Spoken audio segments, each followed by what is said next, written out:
Hello guys, फिर से वही चैप्टर भाग 4 लेकर को उपस्थित हूँ। वंशागत तथा विविधता का सिद्धांत। आपने 3 पार्ट देखा इस चैप्टर का, ये चौथा भाग लेकर के उपस्थित हूँ। तीसरे पार्ट में आपने पढ़ा था एक संकर संकरण पढ़ा था, उसके अंतर्गत 2 नियम आपने पढ़े थे। प्रभाविता का नियम, विसंयोजन यानी पृथक्करण का नियम। पृथक्करण के नियम के अंतर्गत 2 नियम आपने पढ़ा था। अपूर्ण प्रभाविता इनकम्प्लीट डोमिनेंस और सप्रभाविता कोडोमिनेंस। इन सब नियमों को आपने पढ़ा। इस वीडियो में भाग 4 में आपको द्विसंकर संकरण के बारे में बताएंगे। सारे वीडियो सीरियल वाइज देखिए, तभी ये चैप्टर समझ में आएगा। और द्विसंकर संकरण बहुत ही इम्पोर्टेंट है, बोर्ड परीक्षाओं में पूछा जाता है। आप लोग बहुत ध्यान से इस वीडियो को वॉच करना, समझना, और जहाँ ना समझ आए वहाँ पर आप कमेंट करके पूछ सकते हैं। तो द्विसंकर संकरण में क्या होता है? एक संकर संकरण में आपको बताया गया था कि पौधे के केवल एक लक्षणों को लेते हुए जो प्रयोग किया गया था उसको एक संकर संकरण कहा गया। लेकिन द्विसंकर संकरण में 2 लक्षणों को देखते हुए जब क्रॉस कराया जाता है तो उसको हम कहते हैं द्विसंकर संकरण। जैसे यहाँ पर गोल पीला मटर के पौधे में के जो लक्षण लिए गए, उसमें जो उसके सीड थे गोल पीले वाले सीड को लिया गया। यानी कि इसमें 2 लक्षण हैं, सीड गोल भी है और पीला भी है। दूसरा पौधा जो लिया गया, इसको मेल मान लीजिए, इसको फीमेल मान लीजिए। झुर्रीदार बीज जो है झुर्रीदार है और वो कैसा है? हरा भी। यानी कि इसमें 2 लक्षण है। तो इस प्रकार जब 2 लक्षणों को देखते हुए प्रयोग किया, मेंडल ने प्रयोग किया, तो उसको कहा गया द्विसंकर संकरण बताया गया। द्विसंकर संकरण में साथ में समझते चलते हैं, स्वतंत्र अव्यूहन का नियम भी साथ में समझते चलते हैं। स्वतंत्र अव्यूहन का नियम क्या कहलाता है? परिभाषा को ध्यान से सुनिए, नोट कीजिए और नोट करके कॉपी में लिखते भी रखिए। द्विसंकर क्रॉसों के प्रेक्षणों पर आधारित मेंडल ने जो नियम दिया था उसको कहा गया मेंडल का स्वतंत्र अव्यूहन का नियम। क्या कहता है ये नियम? जब किसी संकर में लक्षणों के 2 जोड़े लिए जाते हैं तो किसी एक जोड़े का लक्षण विसंयोजन पृथक्करण, विसंयोजन पृथक्करण, विसंयोजन दूसरे जोड़े से स्वतंत्र होता है। जब वो अलग हो जाता है, स्वतंत्र हो जाता है, तो उसको कहते हैं स्वतंत्र अव्यूहन का नियम। आगे हम समझाते चलते हैं स्वतंत्र अव्यूहन का नियम कैसे चलता है, कैसे बनता है। कहा गया स्वतंत्र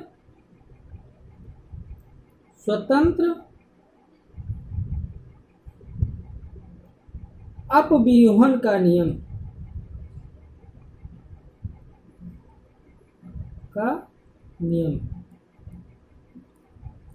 ये तीसरा नियम लिया गया। गोल पीला, कैपिटल आर, क्योंकि ये द्विगुणित होते हैं, 2n होते हैं, इसलिए कैपिटल आर, कैपिटल वाई, पीले का कैपिटल वाई। झुर्रीदार स्मॉल वाई बताया गया है कि अर्धसूत्री विभाजन होते हैं, तब यन अगुणित गुण सूत्र आते हैं। अगुणित जो जीन्स आए, कारक आए, वो capital R capital Y, small Y, इनके बीच जब क्रॉस हुआ तो द्विगुणित युग्मनज बने capital R capital Y small Y.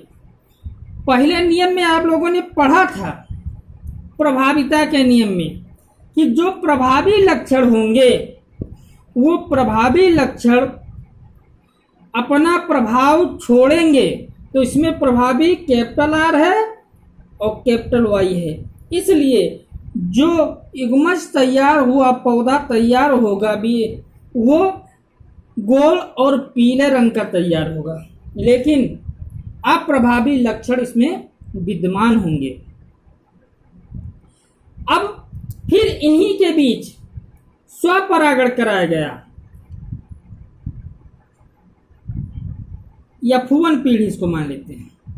F1 पीढ़ी को स्वपरागित कराया गया, और जब स्वपरागित कराया गया तो इनके अंदर 4 प्रकार के युग्मक थे।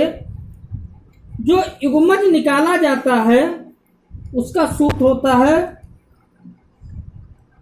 2 की पावर n। n क्या है?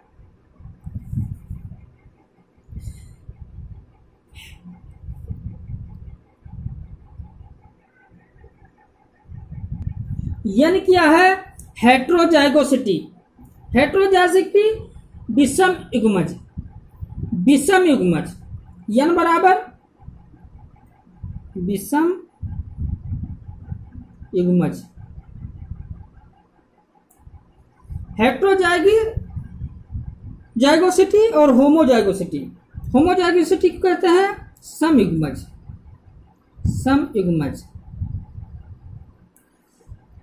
समयुग्मज क्या है?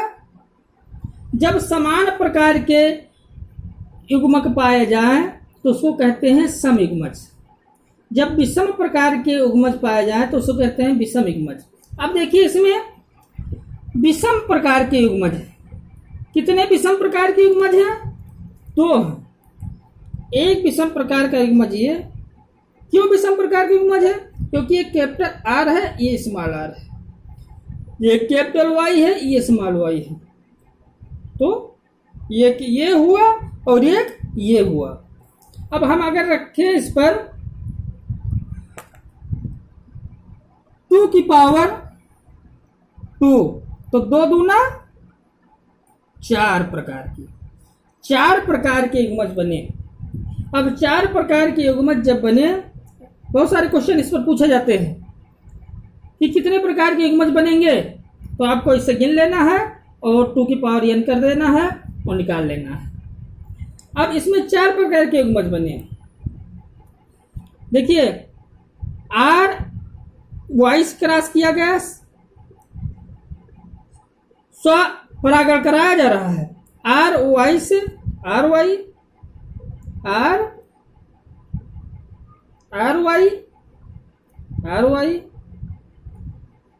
Are small Y capital R small Y.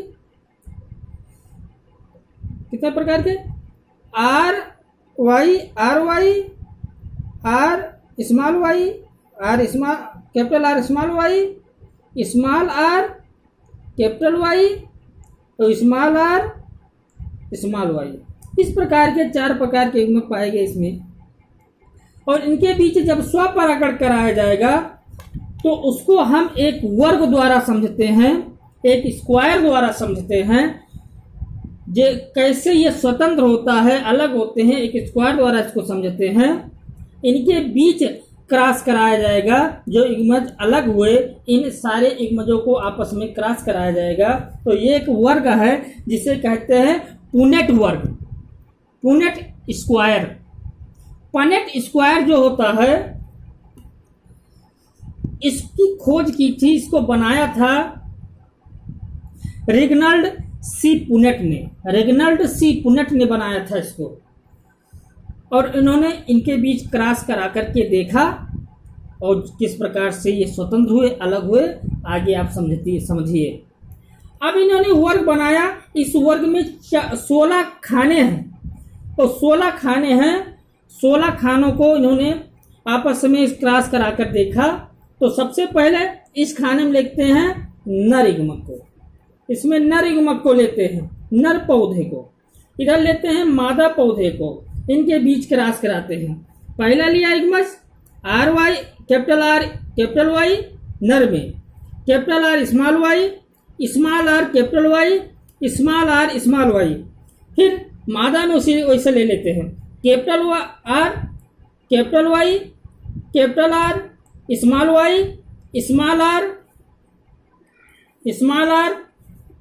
Capital Y और स्मॉल आर स्मॉल वाई। इनके बीच जब क्रॉस कराते हैं, क्रॉस कराए कैपिटल आर कैपिटल वाई को कैपिटल आर कैपिटल वाई से, आर से क्रॉस कराए तो कैपिटल आर कैपिटल वाई से क्रॉस कराए तो कैपिटल वाई।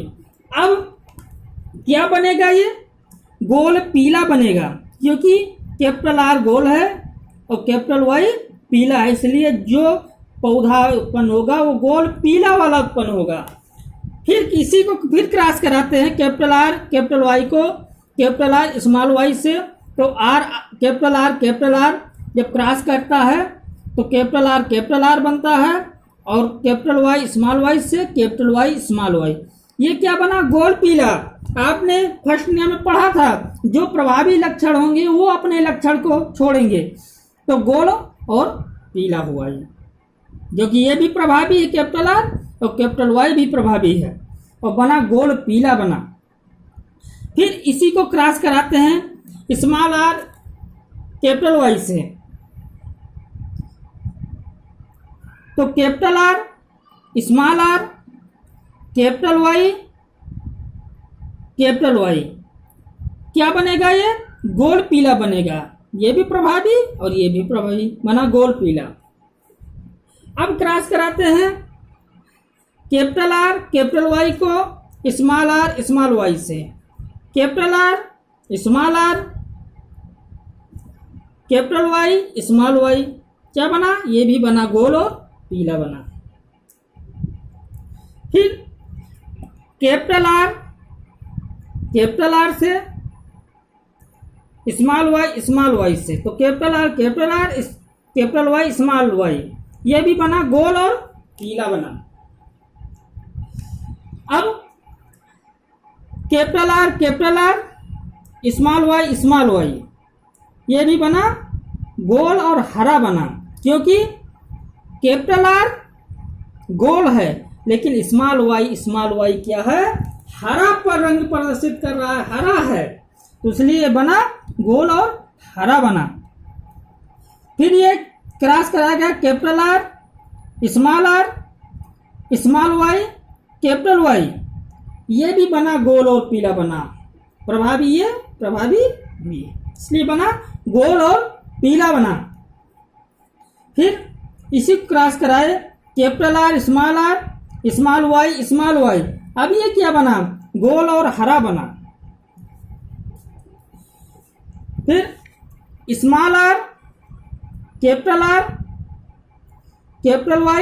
वाई, ये क्या बना, गोल पीला बना, क्योंकि आर प्रभावी है लेकिन जो वाई है ये अप्रभावी है।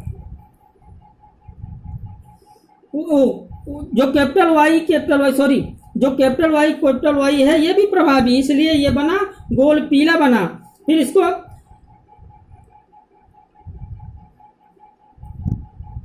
Small R capital Y small Y, ये भी बना गोल पीला।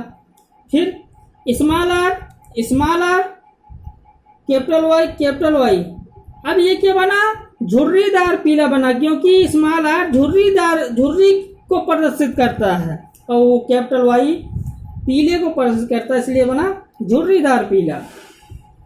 फिर small R, capital Y, small Y, ये भी बना झुर्रीदार पीला, झुर्रीदार पीला बना। फिर लास्ट है small R, capital R, small Y, capital Y, ये भी बना गोल पीला। फिर small R, capital R, small Y, small Y, ये बना गोल हरा। फिर ये small R, small R, small Y, capital Y,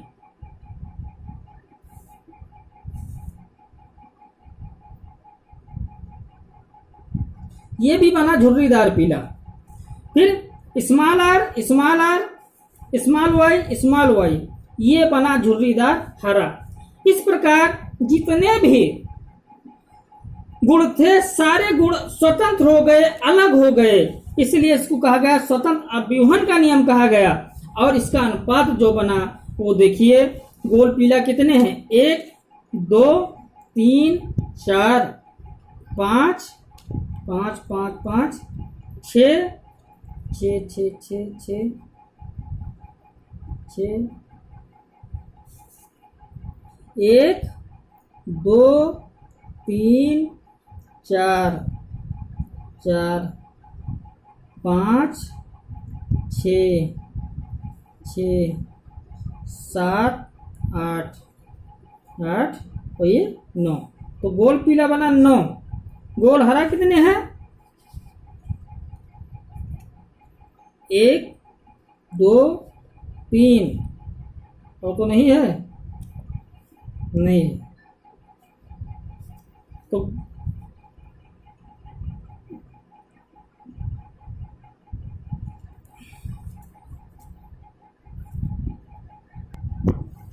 गोल हरा 3 है। अब झुर्रीदार पीला देखते कितने हैं, ऊपर देखते हैं, इस पर नहीं है, झुर्रीदार पीला इस पर नहीं, 1 2 3, तो झुर्रीदार पीला 3। फिर झुर्रीदार हरा कितने हैं, केवल 1 है और नहीं है। इस प्रकार जो अनुपात बना वो 9:3:3:3:1 का अनुपात बना। जो फिनोटाइप आए वो गोल पीला 9 हुए, गोल हरा 3 हुए, झुर्रीदार पीला 3 हुए, झुर्रीदार हरा 1 हुए। तो इसका अनुपात जो अनुपात बना वो 9:3:3:3:1 का अनुपात बना। और जो जीनोटाइप होंगे, जीनोटाइप क्या होता है मैंने वीडियो में पहले बताया है, आपको पहले ही बता दिया है कि जीनोटाइप क्या है, कि जीवधारी के आनुवांशिक संगठन को जीनोटाइप कहते हैं। जीवधारी के आनुवांशिक संगठन को जीनोटाइप कहते हैं। फिनोटाइप क्या होता है, जीवधारी के 2 लक्षण प्रत्यक्ष रूप से दिखाई पड़ते हैं, फिनोटाइप कहलाते हैं। तो जो लक्षण प्रत्यक्ष रूप से दिखाई पड़ रहे हैं, उनको हम कहते हैं फिनोटाइप कहते हैं। 2 लक्षण, इसमें 2 लक्षण दिखाई दे रहे हैं, गोल पीला 9, गोल हरा 3, झुर्रीदार 3, झुर्रीदार हरा 1, ये फिनोटाइप। जीनोटाइप आनुवांशिक संगठन जो होते हैं, आनुवांशिक संगठन क्या है, अब देखिए, जो कैपिटल आर और कैपिटल वाई होंगे, वो पूरे में कितने इसके जोड़े हैं, कितने प्रकार के ये हैं, ये केवल अकेले हैं, एक ही है कैपिटल आर कैपिटल वाई है, इसलिए इसका जीनोटाइप 1 होगा। 16 जीनोटाइप इसके बनेंगे टोटल। कैपिटल आर और स्मॉल वाई, कैपिटल आर और कैपिटल वाई स्मॉल वाई पूरे में कितने हैं आप देख लेना, केवल 2 हैं, इसलिए अनुपात 2 होगा। इसी प्रकार सबका अलग अलग अनुपात है, 1:2:1:1:4:2:1:1:2 1 का अनुपात होगा। सबको अलग अलग नोट करना, लिखना कि कैपिटल कैपिटल आर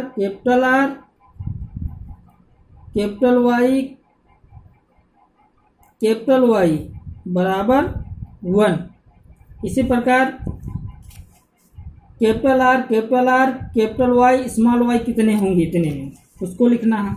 सबको बारी बारी से लिख करके और उसका अनुपात बना लेना। ये पूरा अनुपात जो होगा 1:2:1:4:4:1:1:1:1 होगा। टोटल 16 है।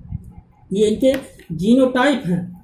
तो इस प्रकार आज ये टॉपिक प्रयोग वाला टॉपिक आज खत्म कर दिया गया है। नेक्स्ट पार्ट में फिर मिलते हैं यही लेसन लेकर के। तब तक आप नोट्स बनाइए और ध्यान से पढ़ते रहिए। जहाँ न समझ आया हो वहाँ आप कमेंट करके पूछ सकते हैं। धन्यवाद।